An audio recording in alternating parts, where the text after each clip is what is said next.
Hai, sekarang kita akan melihat koneksi antar materi modul 1.2 nilai dan peran guru penggerak.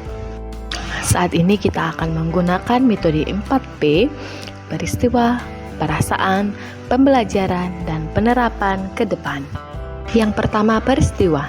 Momen yang paling penting atau menantang atau mencerahkan bagi saya dalam proses pembelajaran modul 1.1 hingga 1.2 adalah ketika saya mengetahui bahwa saya sebagai guru harus mengajar dan mendidik sesuai dengan minat, bakat, serta kemampuan peserta didik tersebut. Kita juga harus sebagai teladan, penyemangat dan pendorong peserta didik tersebut agar mereka bisa mengikuti kodrat zaman dan kodrat alam. Oleh karena itu, saya harus menerapkan nilai-nilai guru penggerak, yaitu berpihak pada murid, mandiri, inovatif, reflektif, dan kolaboratif. Di samping itu, saya juga harus bisa berperan sebagai guru yang mampu menjadi pemimpin pembelajaran, menjadi coach bagi guru lain, mendorong kolaborasi antar guru dan warga sekolah, dan mewujudkan kepemimpinan murid, serta menggerakkan komunitas praktisi. Hal ini semua perlu kesadaran untuk dapat melaksanakannya secara konsisten dan tekun. Kaitan modul 1.1 dengan 1.2 yang saya pahami adalah kita perlu memahami filosofi Ki Hajar Dewantara dalam penerapan nilai-nilai dan peran guru penggerak di dalam kelas maupun sekolah agar tercapai tujuan pendidikan. Yang kedua, perasaan. Saat momen itu terjadi, saya merasa seperti ada banyak hal di kepala saya yang berseberangan. Di satu sisi, saya mendapatkan banyak ilmu baru dan pencerahan dan tidak sabar untuk mengaplikasikannya. Namun di sisi lain, saya merasa apakah mungkin saya bisa melakukan ini semua?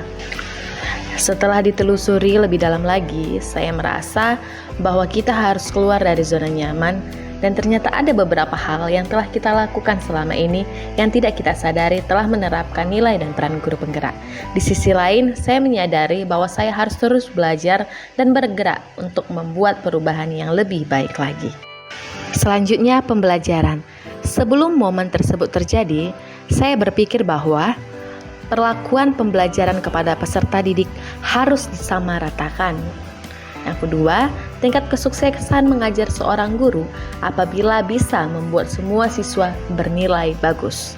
Lalu guru berperan untuk membentuk jadi apa peserta didik nanti ke depannya, bukan menuntun mereka sesuai dengan kodratnya. Namun, sekarang saya berpikir bahwa nilai bukan menjadi tolak ukur utama dalam pembelajaran. Yang paling penting adalah bagaimana bisa mengajar peserta didik sesuai dengan kodratnya dan tidak memaksakan kehendak kita. Tugas guru juga tidak hanya mengajar, namun harus menerapkan nilai dan peran-peran guru penggerak tersebut agar tujuan pembelajaran lebih tercapai dan peserta didik memiliki karakter pelajar Pancasila. Keempat, penerapan ke depan. Apa pengembangan diri sederhana, konkret, dan rutin yang dapat saya lakukan sendiri dari sekarang untuk membantu menguatkan nilai-nilai dan peran saya sebagai guru penggerak? Yang pertama, melaksanakan pengembangan diri yang berkelanjutan agar dapat terus belajar mengikuti perkembangan zaman. Yang kedua, membuat pembelajaran yang inovatif agar dapat melibatkan peserta didik secara aktif dalam belajar. Demikianlah pemaparan koneksi antar materi modul 1.1 dan 1.2. Saya Esther Margareta Sitorus. Terima kasih. Salam guru penggerak.